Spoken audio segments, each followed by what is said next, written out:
All right, fully packed. So let's just get started.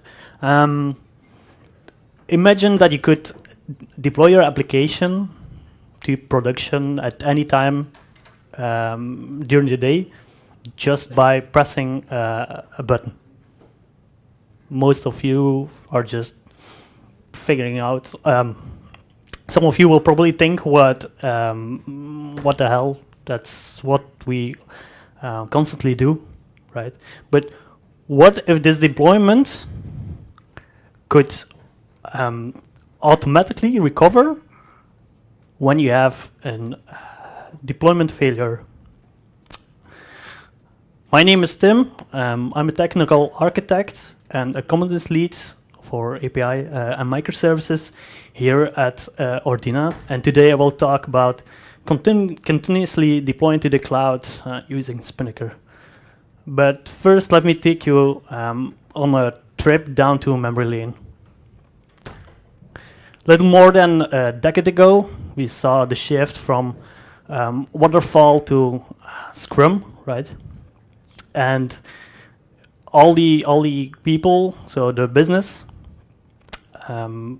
were thinking, okay, we actually can go a lot faster to production just because we have these small features that we can deploy, right? So they are upstaffing people, starting new projects, but not only the development of the application is going fast, we also need to provision new virtual machines, so new hardware.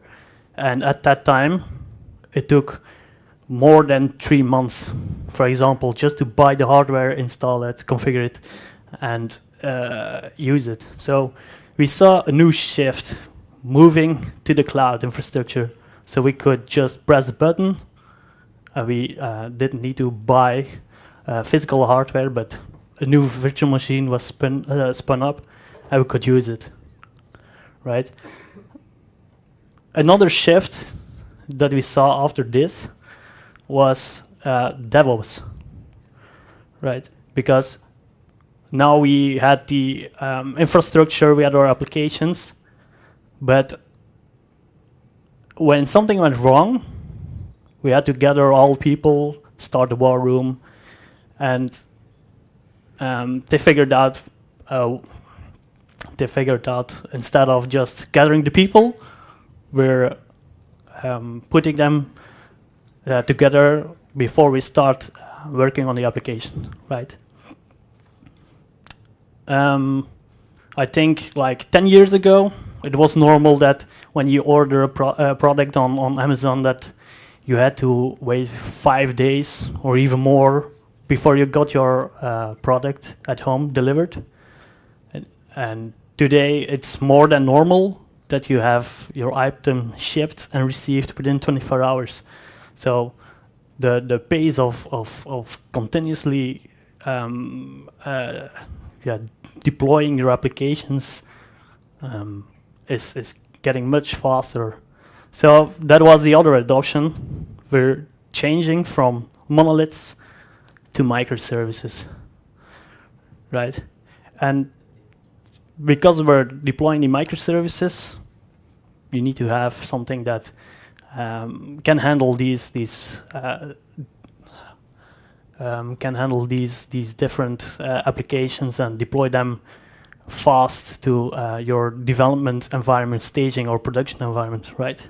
So we did that at a couple of kinds, and we have some lessons learned. First of all, because you're using microservices, the deployment frequency exploded. So last year we started at a new client of ours with 4 people, and we deployed like 3 times a day to development or staging or production. Today we're working with, I think, 5 teams, in total 30 people, and we see that even that we're with only 30 people, we deploy every 5 minutes, right? So it's really exponential, the deployments. So another thing, because we're with so many teams, so many services, so many microservices, and we're deploying to the cloud, they are constantly changing code, pushing it to their Git repository, a new continuous integration pipeline gets triggered, and we want to deploy this. So a lot of teams are just pushing it, and we want to get it as fast as possible to the cloud, right? Another thing with continuously deploying, easy rollbacks are really important. Fun fact: last week I changed something which impacted all the teams. So we have Spinnaker changed it, and there wasn't any team that could log in. So yeah, yeah. It was my fault, actually. It was a bug in the software. So I had just to enter a command, and the software was rolled back instantaneously. I think it took 5 or 10 minutes until the teams saw it, and we rolled back eventually. So easy rollbacks are really, really important.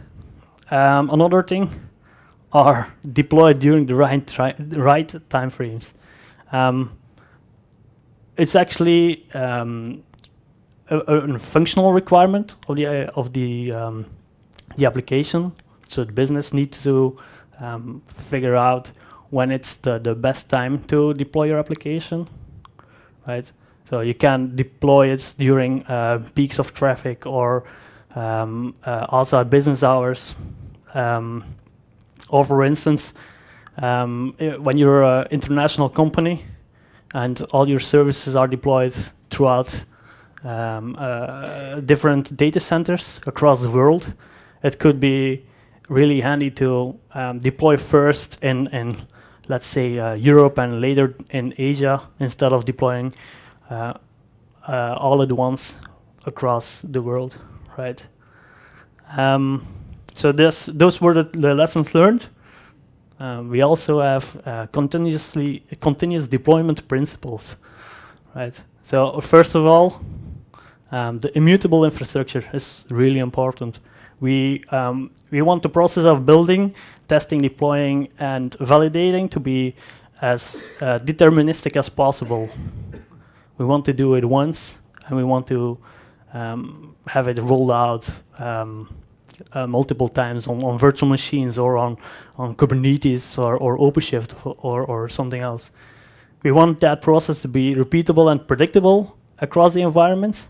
So if I deploy this this image or this Docker container onto the staging environment, I want it to be exactly the same on the production environment, right? So we do have the externalized configuration, where you can say, okay, when you're deployed in production, you need to contact my production GitLab server, and when running in staging environments, you need to connect to the staging GitLab server to gather your configuration, right?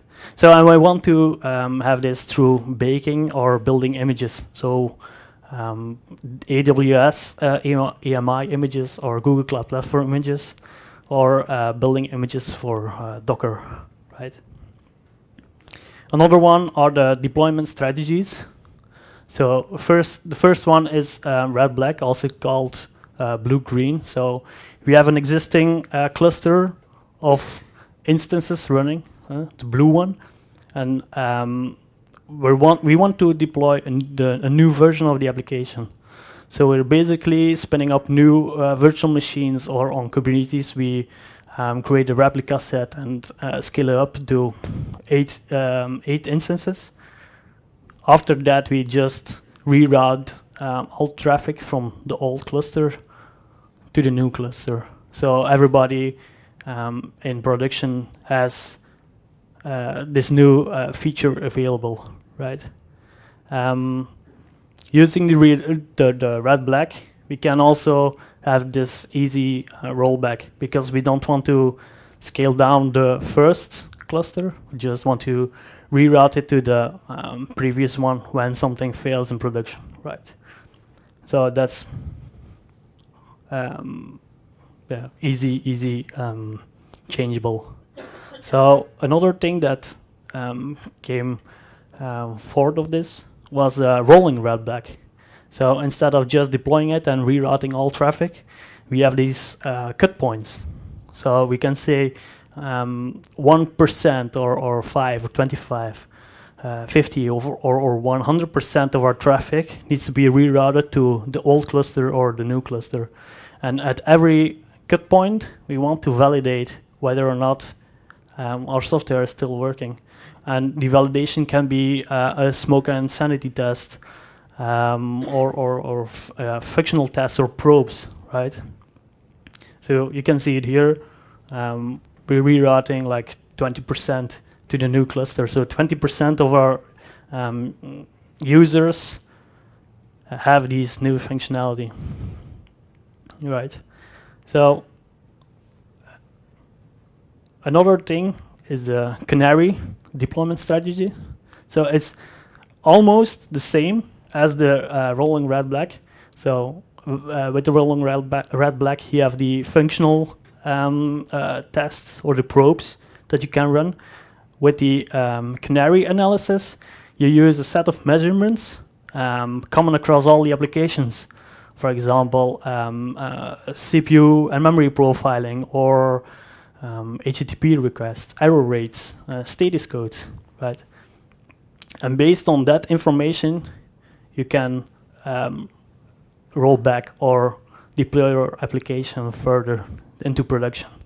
So it's just the same like the rolling red black, but the validation step is a little bit different, right? The third principle is automation. So you have a pipeline. I will cover this later. I will try to have a demo. But we're starting with the deploy in production. So we have this red-black deployment. So we have an existing cluster, and we want to have a new cluster and reroute the traffic. So when you need to do this manually, who here thinks that it is really easy to do? No, nobody? Exactly. So what Spinnaker does at this pipeline, so the deploy or production is actually a stage, right? And this stage has a couple of steps. And within each step, you have tasks and operations. So it's actually really hard to do this manually, and you want to do this completely automated, right? The fourth principle is operational integration. So basically, this is the process of how you go to release your software. Needs to work hand in hand with how you operationalize your software, right? So when you deploy your application, it generates and it gathers a lot of data, like which functionality tests have been run when I deploy the application, which commits are included within this release, right? So when you need to have need to perform a root cause analysis or defect triage, you can use this info to check what the radius of the impact is of your change, right? The other way around is when you operate operate the application. This application could also generate a lot of information, like how many requests, what are the error rates, the response codes, and this is used for the canary analysis, right? The deployment that we saw a little bit earlier. So how do we accomplish all of this? We use Spinnaker for this. So Spinnaker was created at Netflix. So first they had Asgard. They changed it, or they refactored it into Spinnaker, and it has major contributions of Google, Microsoft, Pivotal, and Army and the like, right? So who uses this software?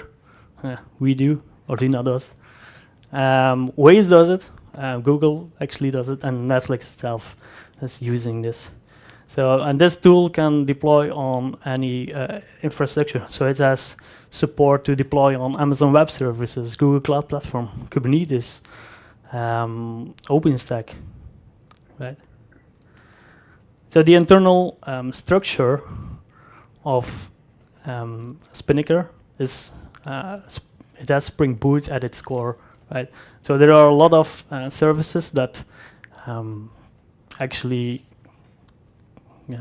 services, features that handle all the requests to deploy your application to production.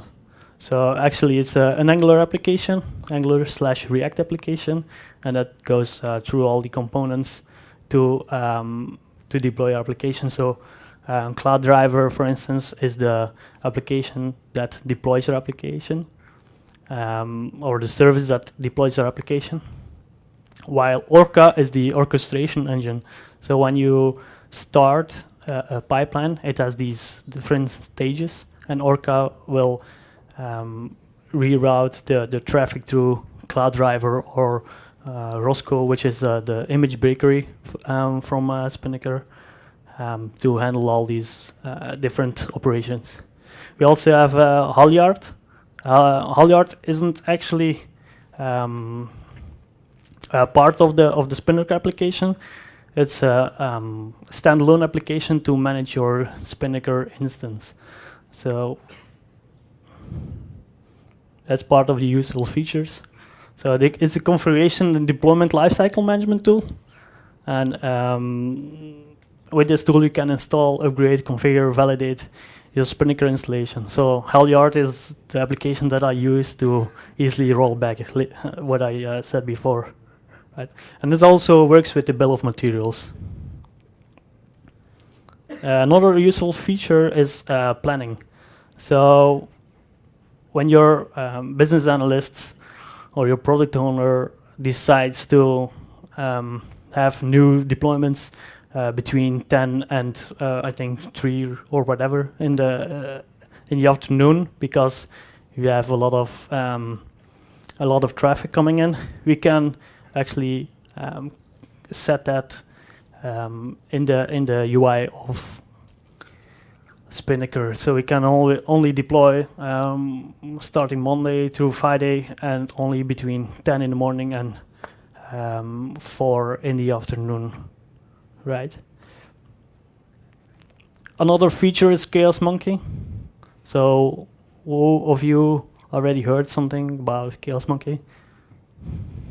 Right, so I think it's about half.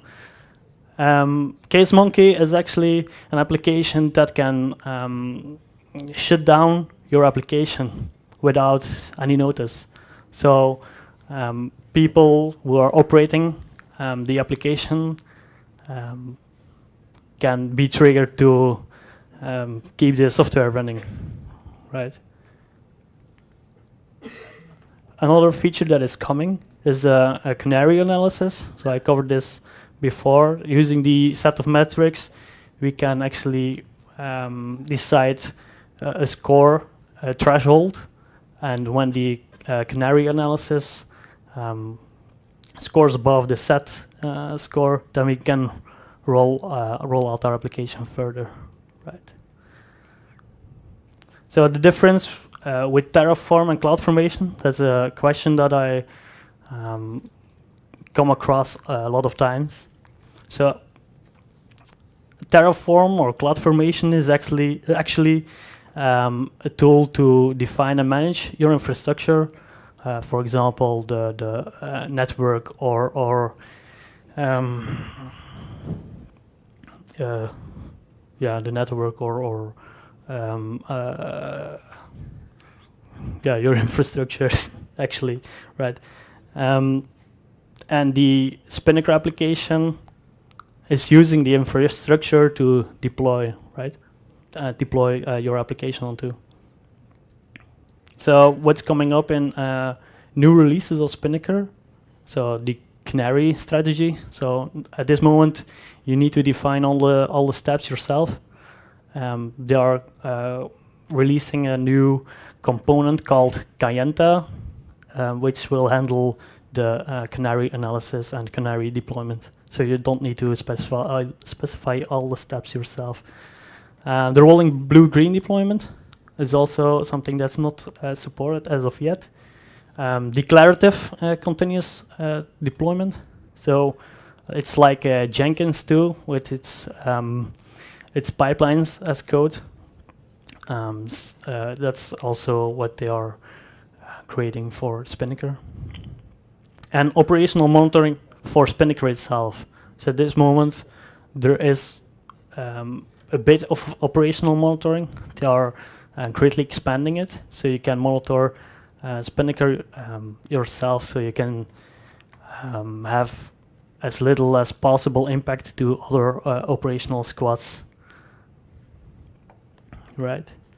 So Armory has defined stages of software delivery evolution. So a couple of years ago, we had the traditional deployments, which had frequent outages, where you need to do everything yourself manually. And stage 5 are the intelligent deployments, where everything is actually automated and where everything can automatically recover when there is a deployment failure. So I don't know how much time I have left. Okay, so demo time. Right. So you can also grab your phone and go to spinnakerdemo.ordina.jworks.io. All right.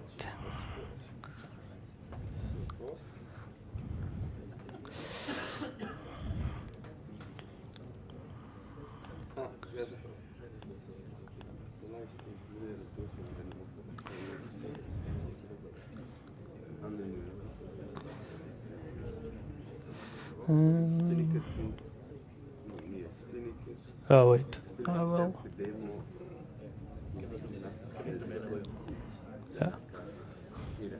Yeah. Does everybody have the URL?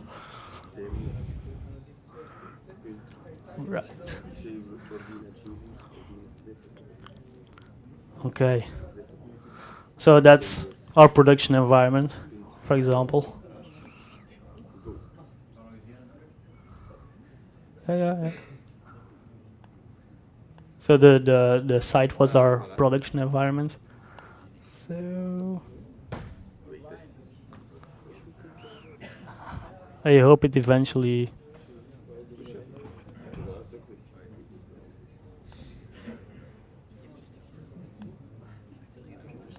Everything broke down.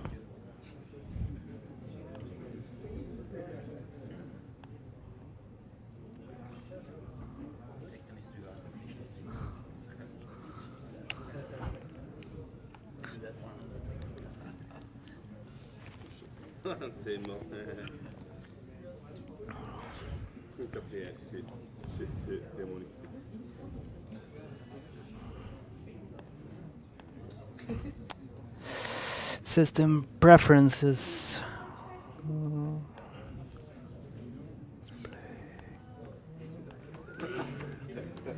I'm switching.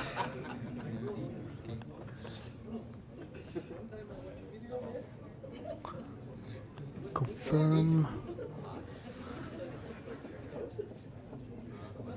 All right.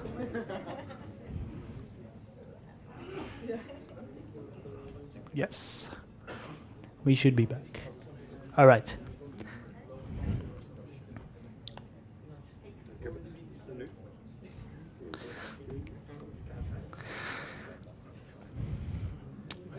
All right. So I created a Spinnaker instance. I created some pipelines, and I created this application that just shows a placeholder, right? So me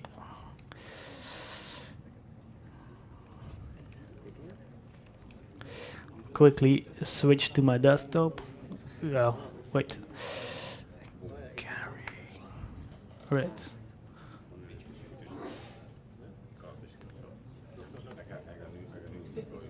Oop. Okay. Is this? Can everybody see what I'm typing? But it's at the bottom. Yes. It's visible. Okay. So I'm actually going to change a file. So I'm going to change the CSS file so I can show another image to you guys. Right. Start static and main.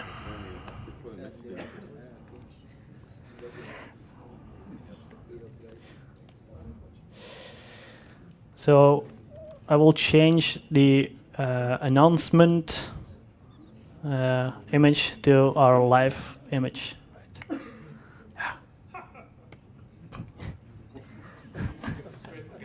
Yeah, more stress, please. Right. So, so I changed the file. I will quickly have a git commit.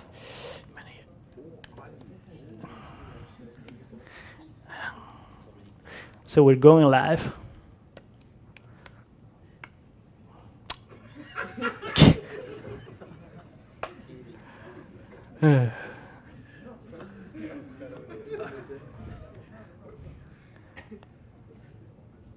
Yep. Okay, whatever, live. Ah!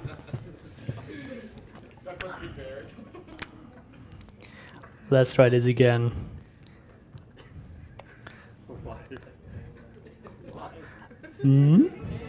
Nope. Live. Whatever. So, get push.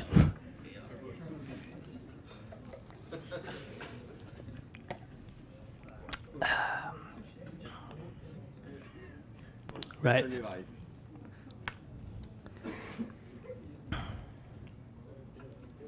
Yeah, that happens when you're using a UI to commit your changes. So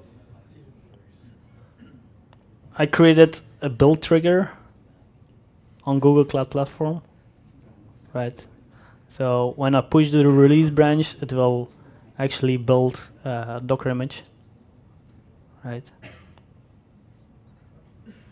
So here we can see that I first have this Gradle, the Java application using Gradle, and this will build my application. And then in the second step, I will use Docker to create a new Docker image based on the sources that are compiled.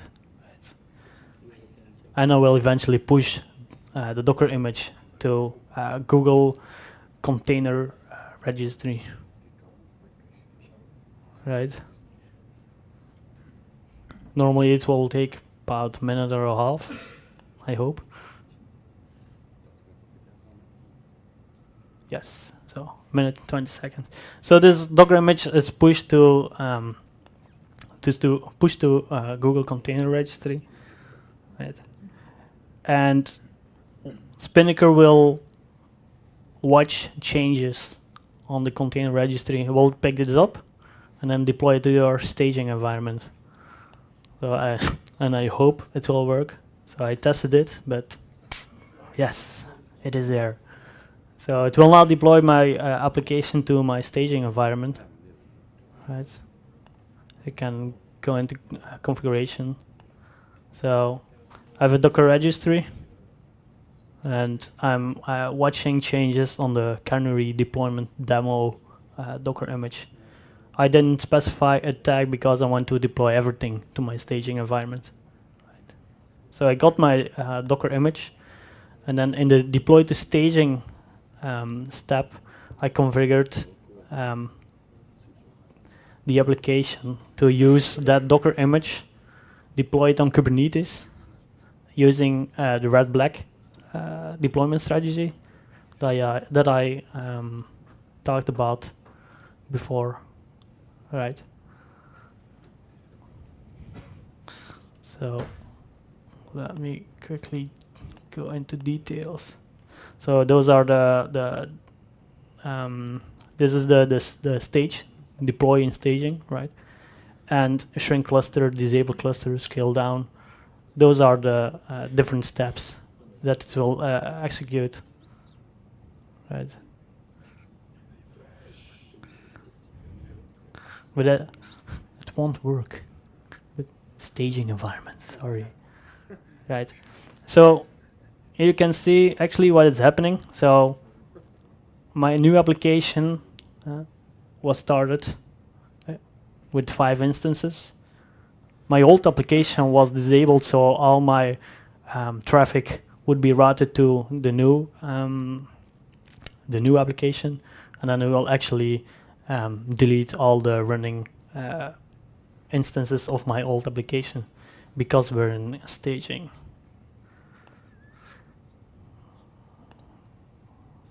Almost. So when this pipeline has finished, it will trigger the validate pipeline, which is actually a manual judgment. So it will ask for the product owner or business analyst to go to the staging environment and check if everything is working correctly. So,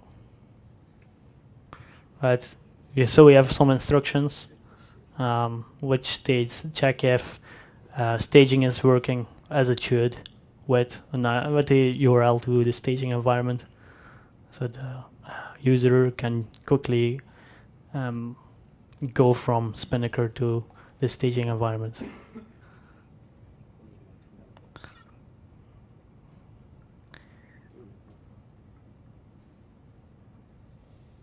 So I hope the demo gods are with me because it's taking a long time.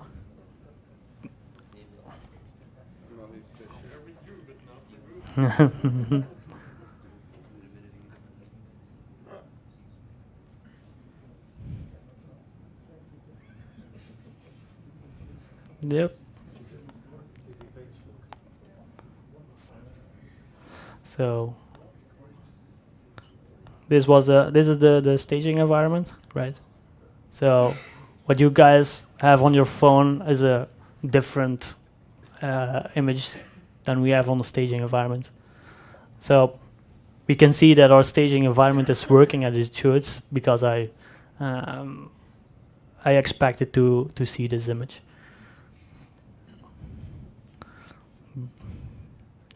But for some reason, Spinnaker is just not scaling down, or maybe now, nope.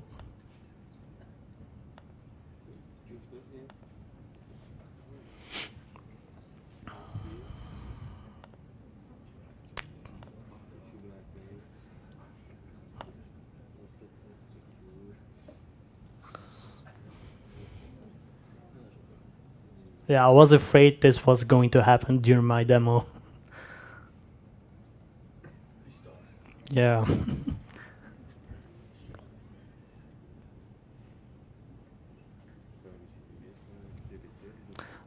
Oh, finally. It took 5 minutes. Normally it's really fast, but I don't know what happened here. I will need to check it later. Okay.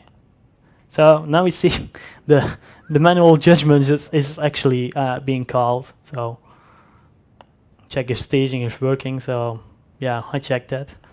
So I can just press continue. So we can also configure some notification steps, so the pipeline can send you an email or a message on Slack, so you get notified to do something when asked. So yeah. So we continue. We're going to promote to production, right? Oh, raw. So we have our staging environment, and what the promote to production pipeline will do is it will search the image that is running on the staging environment, and it will deploy a canary. So it will deploy one instance where the new feature has been enabled, while 10 other instances are running in our production, right? So our previous production environment has 10 instances, and we're deploying a new canary. So is everybody still browsing to the URL? Please hit refresh, hit refresh.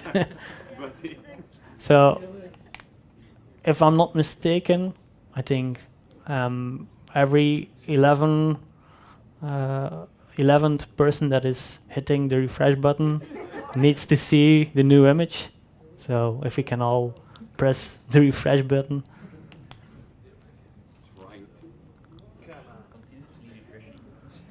Yeah. Instead of continuous deploying, continuously refreshing.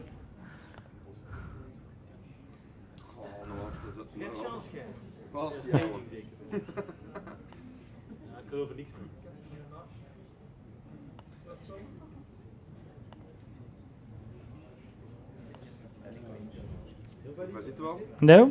Nobody? Me neither. Oh, so speciaal bij dingen. Maar wat men even gekeken, dat niet beter. No one? Yeah. So we have one.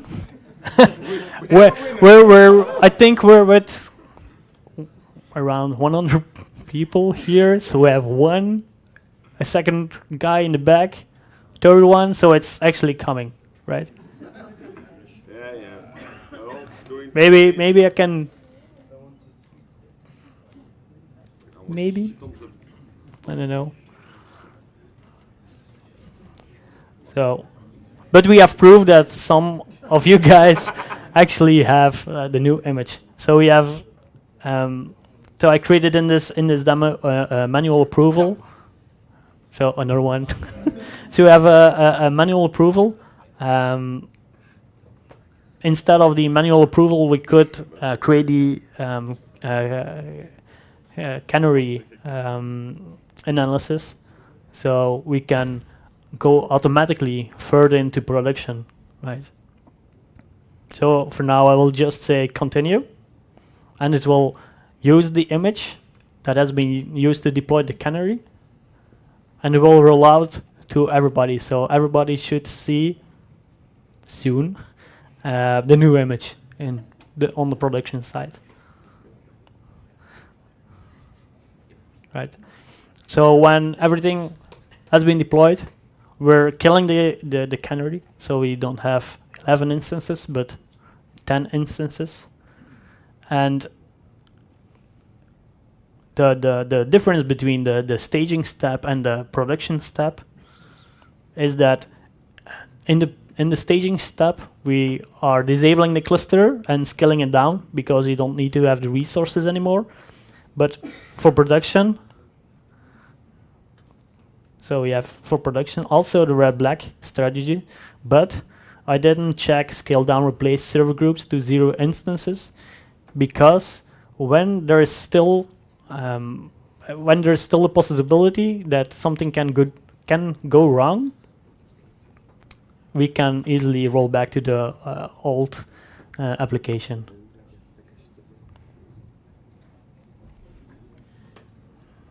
So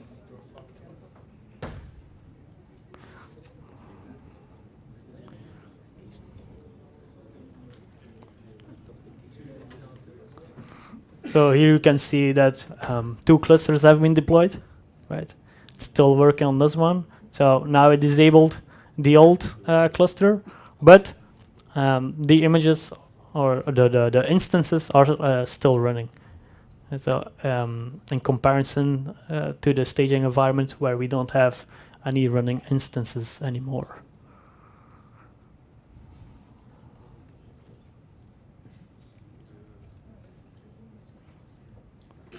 Could be that my browser is caching my requests.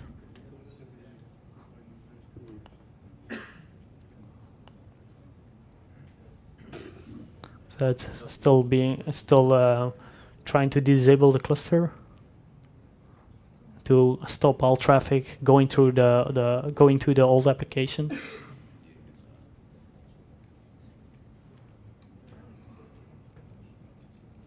Nope, still not there yet.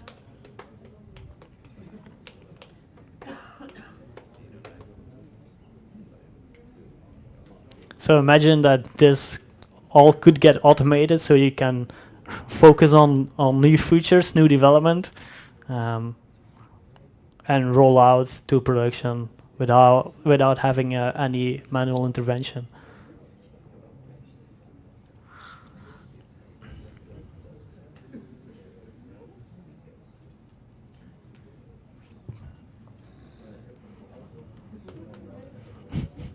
It's taking a long time.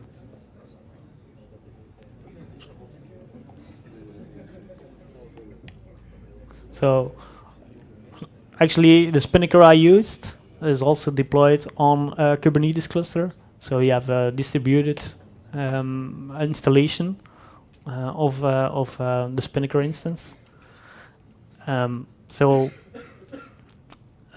we can easily scale up different components of or different services that are running on the Kubernetes cluster. For example, when you're having one Spinnaker instance for more than 100 operational squads or teams, the cloud driver service will need to handle a lot of load, because that's a service that will actually execute all the operations to deploy the new application, reroute traffic to the new application, disable the old instances.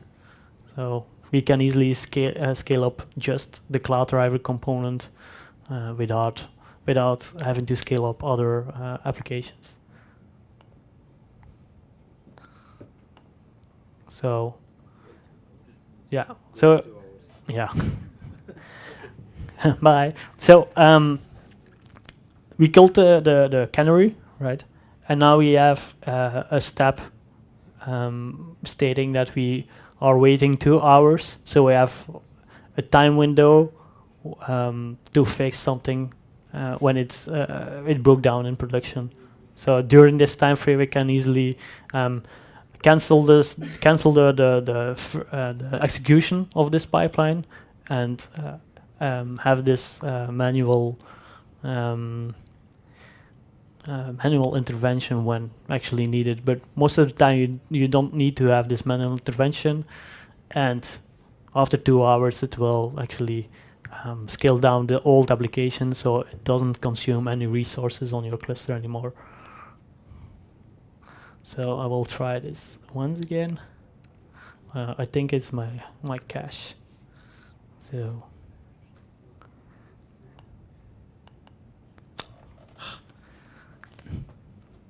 or is it maybe because I'm okay? So I disable my cache, but why did you kill the canary?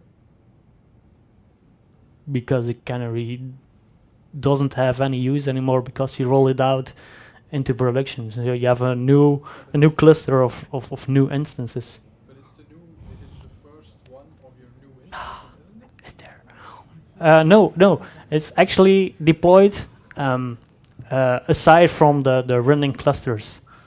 So it's not actually a part of your new or existing cluster of instances. The load balancer does not go to that canary.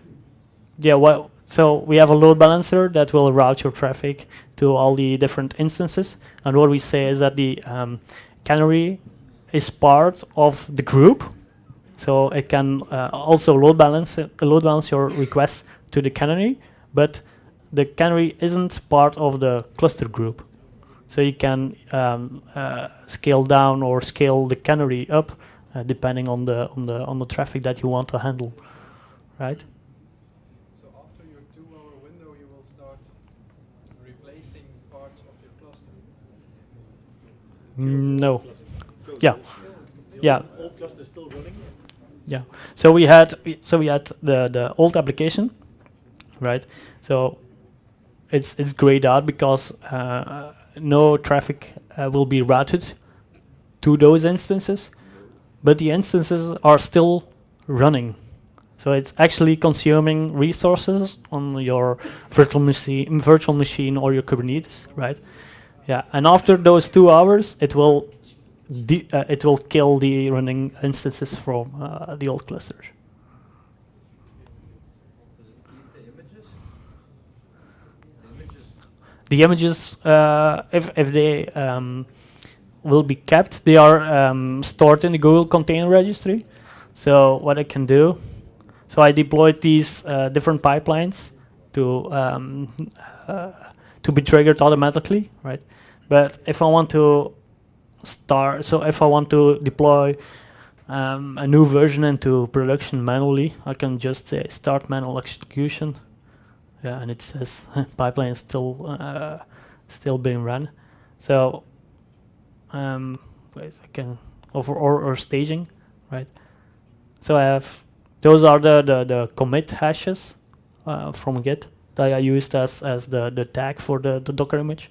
So I can see I have two Docker containers in my Google Container Registry, and I can easily deploy the old version of what has been running in production onto my staging environment. How long does it keep them? How long does it keep them? When you want them to be deleted. So at this moment, I didn't see any limitation regarding the time span of keeping images on Google Container Registry. But the more images that you keep on your Docker registry, the longer it will take to actually pick up new changes and deploy them automatically. So there are some drawbacks to keeping a lot of images. Are there other questions or